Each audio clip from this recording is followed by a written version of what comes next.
Hello বন্ধুরা, শুভ সকাল। তো তোমরা সবাই কেমন আছো?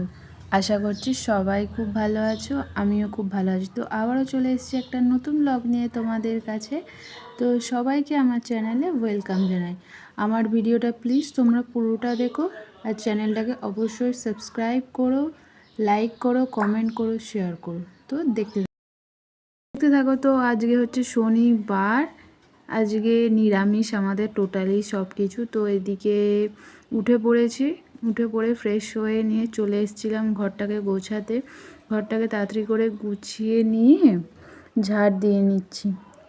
আর একবারে যেহেতু হচ্ছে শনিবার, তো একবারে উপরটা গুছিয়ে নিয়ে তারপরে নিচে চলে যাব, জানো তো। কারণ উপরে কাজ পড়ে থাকলে সে আবার কখন উপরে আসবো, পড়ে থাকবে কাজটা। তো তার জন্য উপরে কাজটা কমপ্লিট করে একবারে নিচে চলে যাব টিফিন করতে। এখনও অবধি টিফিন কিচ্ছুই হয়নি। তো উঠে নিচে ফ্রেশ হতে গেছে, তো তার মধ্যে ভাবলাম যে না, এই সময় আছে যেহেতু, এই কাজগুলো কমপ্লিট করে একবারে নিচে যাব। তো তারপর কমপ্লিট করার পর নিচে চলে এসেছি। এখন মা, আমি ও তিনজনে মিলে হরলিক্স খেয়ে নেওয়ার বোতলটা দেখছো তো, একটু পরিষ্কার করবো বলে এখানে একটু ভিজিয়ে রেখেছি।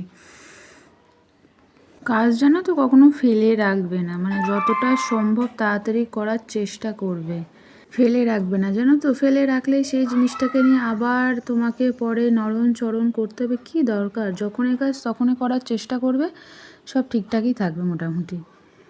আর এদিকে টিফিনে আজকে মা ব্রেড নিয়ে এলো, ব্রেড আর কলা আর মিষ্টি, এই দিয়ে আজ আমাদের টিফিন হবে।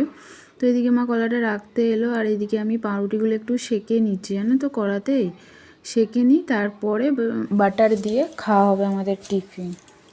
তো তাড়াতাড়ি করে নিচ্ছে। এদিকে রান্নাও বসানোর আছে, স্নান বাকি আছে, রান্নাঘরটাও মোছা বাকি। তো সেগুলো ঝপাঝপ কমপ্লিট করে নিয়ে স্নান করে চলে এসেছি একটু ছোট্ট আমার স্কিন কেয়ার করতে। তো স্কিন কেয়ারের মধ্যে ছিল আমার সানস্ক্রিন প্লাস নিভিয়া সফট। তো এই দুটো মিক্সড করেই, জানো তো, আমি চেষ্টা করি এটা করার।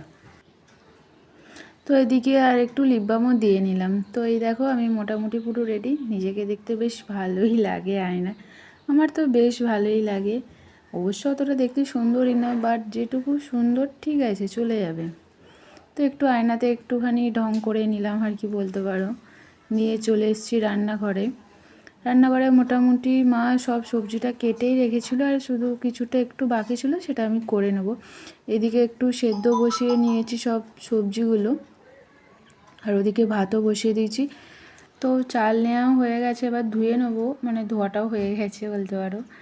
দিয়ে তারপর আলুটা ছুলে নিচ্ছে, আলুটা বাকি ছিল। আর মেন যেগুলো মানে নিরামিষ যেহেতু, জানো তো, তো আজ একটুখানি নর্মাল ঝোল হবে সব সবজি দিয়ে, ডাঁটা, আলু, কাঁচকলা, আরও কি সব, গাজর ছিল, হ্যাঁ গাজর ছিল। তো এইসব দিয়েই একটা প্লেন পাতলা ঝোল হবে, আর হবে ভেজ পকোড়া।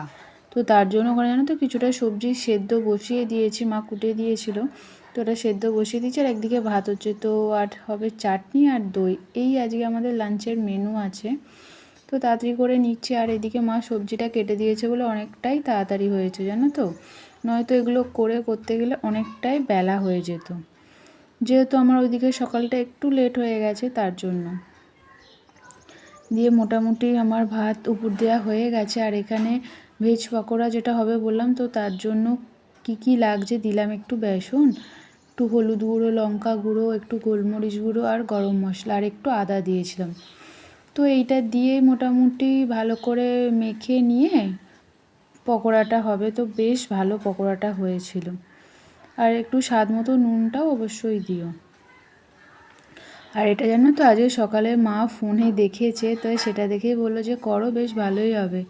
তো আমি আগে করিনি, চিকেন পকোড়া এইসব পকোড়াগুলো করেছি, ভেজ পকোড়াটা করা হয়নি। এমনি নর্মাল আলুর পকোড়া, তারপর পাউরুটির পকোড়া, অনেক ধরনেরই তো পকোড়া, তো সেগুলো আমার করা একবার করে হয়ে গেছে। বাট এই পকোড়াটা যেহেতু সবজিগুলো, জানো তো, একটু সেদ্ধ করে নিয়ে তার জলটা ফেলে দিয়েছিলাম, নাহলে কি বলো তো, শরীর খারাপ হতো। বাঁধাকপি, ফুলকপি, সব কিছু সবজি দিয়ে, গাজর, ক্যাপসিকাম সব দিয়ে মোটামুটি এই পকোড়াটা হয়েছে।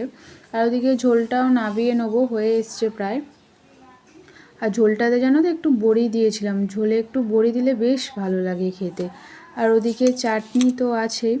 আর পাঁপড় আজকে জানো তো আর ভাজিনি, কারণ আগের দিনও যেহেতু আমরা নিরামিষ খেয়েছি, তো তার জন্য তো একটা জায়গায় বেরোনোর আছে, একটু তাড়াতাড়ি তো নিচ্ছি। তো সেটা এখন না, সেটা যাব সন্ধ্যাবেলায়। তো কোথায় যাব তোমরা তো দেখবে পুরো ভিডিওটা। তো এদিকে মোটামুটি আর শুধু পকোড়াটা ভাজাটাই বাকি আছে, দিয়ে এদিকে মায়ের সেবার ঠাকুরকে দেয়া হয়ে গেছে। তো একটু নমস্কার করতে এলাম, তো ভাবলাম তোমাদের সাথে শেয়ার করি। তারপরে চলে এসেছি আমার রান্নাঘরে। তো রান্নাঘরে এসে গ্যাসটাকে পরিষ্কার করে নিলাম, আর এই যে আমাদের গ্যাস যে এখানটা আছে পুরো বেসিনের এখানটাও পরিষ্কার করে নেব। নিয়ে তারপর লাঞ্চে আমরা বসে গেছি, সবার থালি মোটামুটি রেডি। তো এই ছিল আজকের আমাদের লাঞ্চে। পকোড়াগুলো বেশ বেশ ভালো হয়েছিল। তো তারপরে একটু ফল খাওয়া হলো, বেদানা, আঙুর। তো এই ছিল আজকে মোটামুটি দুপুরে সব খাওয়া দাওয়া। তো তারপরে একটু রেস্ট নিয়ে সন্ধে দেওয়ার পর দিয়ে দিয়েছিলাম ওকে একটু চা।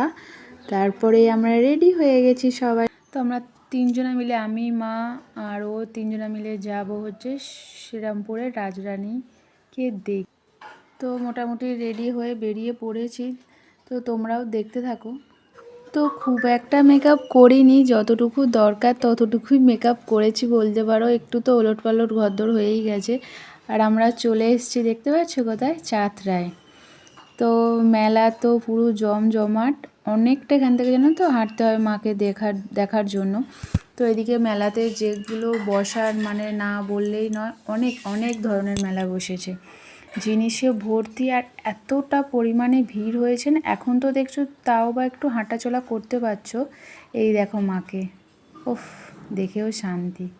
তো মায়ের মন্দিরটাকে এতটা সুন্দরভাবে সাজানো হয়েছে, দেখতে পাচ্ছ কত আলোয় আলোকিত। তারপর জানো তো মায়ের কাছে পুজো দেওয়ার পর চলে এসেছি আমরা। একটু কেনাকাটা তো হয়েই গেছে মোটামুটি, আর একটু ঘুগনি আর একটু ফুচকা খেয়ে আমরা বাড়ির দিকে রওনা দিচ্ছি। এখন জানো তো অনেকটা রাত হয়ে গেছিলো ফিরতে ফিরতে, এতটা আসার সময় ভিড় ছিল না কি বলবো তোমাদের। তো এই যে জিনিসগুলো দেখলে ওগুলোই আমরা মোটামুটি কেনাকাটা করেছি। আর এসে রান্নার তোড়জোড়ে রাতের ডিনারে লেগে গেছি, করেছিলাম পরোটা আর কুমড়োর তরকারি। তো এই ছিল আমার সারাদিনের ভিডিও। তো তোমরা পাশে থেকো এভাবে। টাটা।